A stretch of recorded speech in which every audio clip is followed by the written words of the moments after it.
धन्यवाद बच्चों। YouTube channel पर आपका स्वागत है। Welcome to you. आज पिछले दिन मैंने बताया था भूमि मृदा के बारे में। तो भूमि के स्वामित्व के आधार पर भूमि के दो प्रकार हैं, पहला निजी और दूसरा सामुदायिक।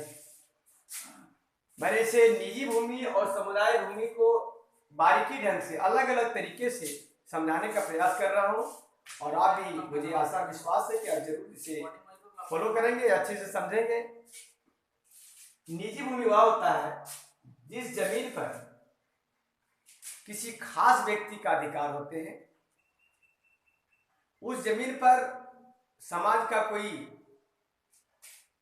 अधिकार नहीं होता है, उसे हम निजी भूमि के नाम से जानते हैं। जैसे रेती, खेत, टांड या व्यक्तिगत बागवानी, फुलवारी इत्यादि। छोटे मोटे लोग जंगल भी लगाते हैं अपने मिट्टी की रक्षा के लिए। तो ऐसे जगह को हम निजी भूमि के नाम से जानते हैं, जिसका मालिकाना, स्वामित्व का मतलब होता है ओनर, जिसे इंग्लिश में हम लोग कहते हैं ओनर। तो स्वामित्व का मतलब मालिक, जिस जमीन का मालिक कोई खास व्यक्ति के अधिकार में हो, उसका मालिकाना हक जमाता हो, उसे हम निजी जमीन कहते हैं।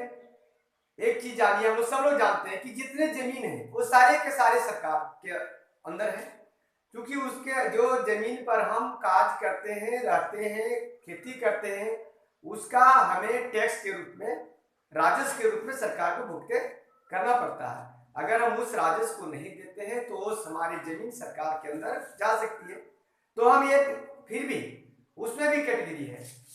राजस्व देने का अधिकार किसी खास आदमी को होता है जो उस पर खास अधिकार रखता है, तो उसे हम निजी स्वामित्व कहते हैं। निजी आदमी किसी हक की होती है। दूसरा, निजी भूमि को हम इंग्लिश में सेल्फ लैंड कह सकते हैं, अपना जमीन कह सकते हैं। आइए, कम्युनिटी लैंड क्या होती है, समुदाय भूमि क्या होती है। वैसे जमीन, जिस जमीन पर पूरे समुदाय, समाज, पूरे गांव, शहर, बस्ती का अधिकार होती है, उसे हम सामुदायिक या सामाजिक, या उसे हम सीधा गैर मजरूआ जमीन के नाम से जानते हैं। बहुत ऐसे जगह होते हैं जो गैर मजरूआ ना होकर भी उसे समाज में दे दिया जाता है, इसे डोनेट लैंड कहते हैं।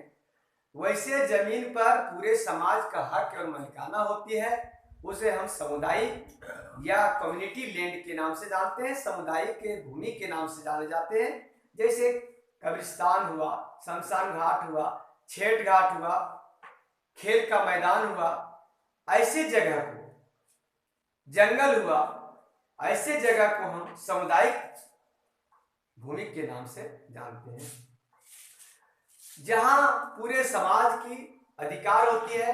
कोई एक आदमी उस पर निर्णय नहीं ले सकते हैं कि यह जमीन मेरी है, जो मेरी मर्जी होगी वैसे हम इस पर इस्तेमाल करेंगे, तो ये उस पर लागू नहीं होती है।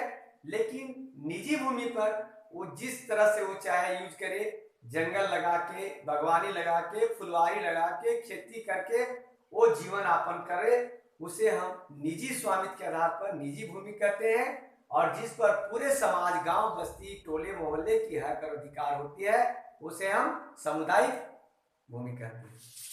तो इस वीडियो के साथ आप इसे अपने नोटबुक पर नोट करें और इसका एक होमवर्क के रूप में आपने कॉपी कर लें और आज का नेक्स्ट दिन आप व्हाट्सएप करें। इसी के साथ आज का यह क्लास समाप्त होती है। Thank you.